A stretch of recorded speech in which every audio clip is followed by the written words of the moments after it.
Chairman, sa tingin niyo po, saan po yung mas independent or magiging patas yung turf? Ang Senate Blue Ribbon ba o itong ICI? At nakikita niyo po ba na may kaugnayan ang lahat ng mga pangyayari? Like, doon sa pansamantala ba o pansamantagal na pagtigil sa investigasyon ng Senate Blue Ribbon, tapos pinauubaya dito sa ICI na hindi naman isinasa publiko, nila live stream, hindi natin alam kung ano mga ganap doon.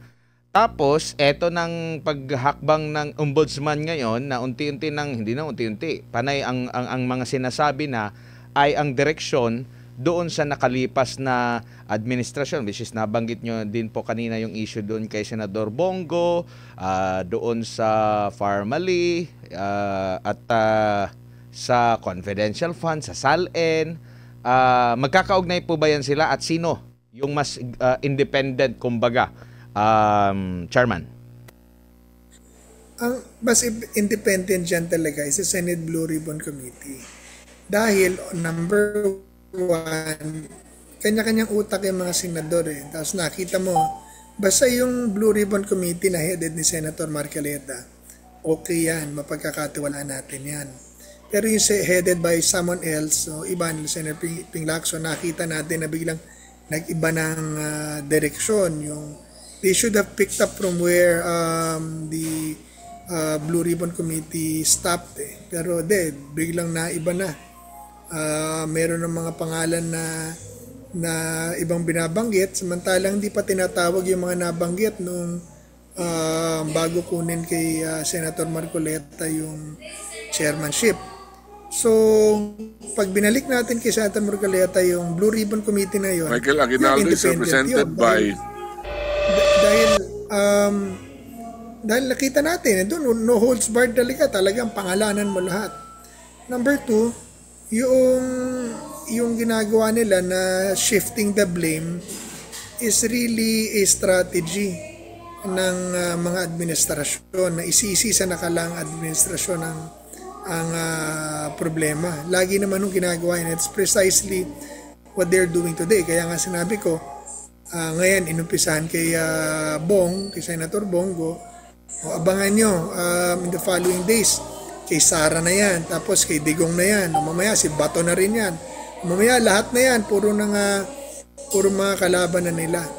So wala na talaga tayong aasahan sa mga kaso-kaso dito sa bansa dahil kita mo, pinatatahimik ngayon ang mga witnesses, tinitigil ang investigasyon, tapos nagtataki pa ng mga institusyon. Imbis na magsisi after mahuli ng krimen, nagtataki pa na sila. Tapos ngayon, pati ombudsman, pinakailaman pa nila. So, wala na talaga tayong asahan sa mga kaso dito. Ang dapat dito, tayong mga Pilipino ay magsama-sama na at manawagan at manalangin at bawiin na natin ang mandato na ibinigay natin sa kanila at manawagan tayo na sila ay bumaba na lahat sa pwesto, lahat ang involved sa korupsyon, sa flood control, bumaba na sila at mag-start na tayo nga, gaya na sinabi ko, manawagan tayo sa isang special election, pati COMELEC, baba na rin yan dahil hindi na rin natin magpagkakatiwalaan yan. And then as a Filipino, let's decide na how do we really, where do we bring our country? Let's chart, let's start writing a new constitution, give it a year, tapos saka tayo mag-hold ng special election dahil kung pagkakatiwala pa natin sa kanila after everything that we have seen ang gobyerno, wala na talagang mangyayari sa atin. Kawawa tayo, baka by 2028 ubos na ang pera ng bayan, baka bangkoroto ng Pilipinas at baon ng Pilipinas sa utang, wala na lalo trabaho, kalat na naman ang krimen at droga lalo. So, yan po ang aking panawagan sa ating mga kababayan na this is the time na magsama-sama tayo. Wala nang kulay.